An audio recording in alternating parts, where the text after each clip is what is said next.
So, and also my script does do what North by Northwest does. It starts out more on the comedic side, and it grows more serious as the character becomes more aware of what's going on and the danger he's really in. And then mine has more of a I don't want to call it a message or a moral, but has more of a transformation at the end than the North by Northwest character, the Cary Grant character does. Okay. So I like writing my stories so that they are all a coming of age story, no matter what genre. Okay. I do feel either the main character has a transformation, or he's a steadfast character and the people around him have a transformation. One of the two, because that's what makes the thematic point. Right. So, North by Northwest doesn't make much of a point. It's just fun, but I used this exercise to make a point, a political point, basically. Okay. All right. Anyway. Well, we've got some, I guess, SimplyScripts user questions that we can throw out there for you. The first one is from Zach. It says, do professional writers ever just write for fun, like a fan pick or something? I mean, I guess we could say, make that a little less general and just say, do you ever write just for fun? Absolutely. Well, for me, it's difficult to write unless I'm having fun writing. And there are sometimes, I write assignments too. I've written maybe about 9 or 10 assignments. And sometimes the assignment I get doesn't appear on the surface to be fun for me, but the money spins, so I've already been paid, so I've got to do it. But then what happens to me, the real fun part for me, is developing the character and allowing a situation to evolve out of character need and desire, and the conflict between those two. And so as I get deeper into that and I start cultivating the character, then it starts becoming fun because the actor in me comes out. And, theaters has always been my first love. And so the theatrical part of it really begins to stimulate me, and I get more and more involved. So, I have a question. Yeah, so in any case, to answer the question, I think, if you're not having fun writing, you shouldn't write it. Okay, I have a question. Since you are a script analyst as well, oh crud! Now I forgot what I was going to say. But when you read scripts in general, what is the main thing that where people go wrong? Because I have a feeling. Because I know you and we talk sometimes and stuff, and that character development is the major thing that is the problem with people's writing when they send you script. Am I correct? Or well, you just answered. Okay, I'll forget that question then. But let me go delve deeper into that. Writers who get real creative with their story, but don't develop their character, wind up getting in the way of their story through contrivance. Because character creates a story, not the other way around.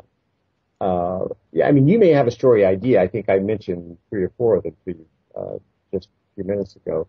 However, then you have to develop a character that suits that situation or somehow creates a conflict with that situation, and then from the character that you have developed in great detail and fleshed out, you follow that character into this situation and allow the character to tell the story. If you get in the way of that, you start contriving things, and what it does to the reader is it becomes quite distracting. So therefore, lack of character development creates a contrivance, and contrivance becomes the distraction. Yeah. Well, I know personally that I have a big problem with, the characterization. I know that because I don't take the time to stop and think about the characters. I'm more, interested in where the story is going. So, but I know you're right. I know this. And, I have the other question would be, some time ago, this one guy said something, pardon my language, I will not read your fucking script. Okay. So, what do you think about that? When somebody sends you a script that you're supposed to be reading and commenting on, what do you look for? And what do you think if like the first page is crud? How do you get past the rest of it? How does the first page affect you or your mindset about the story?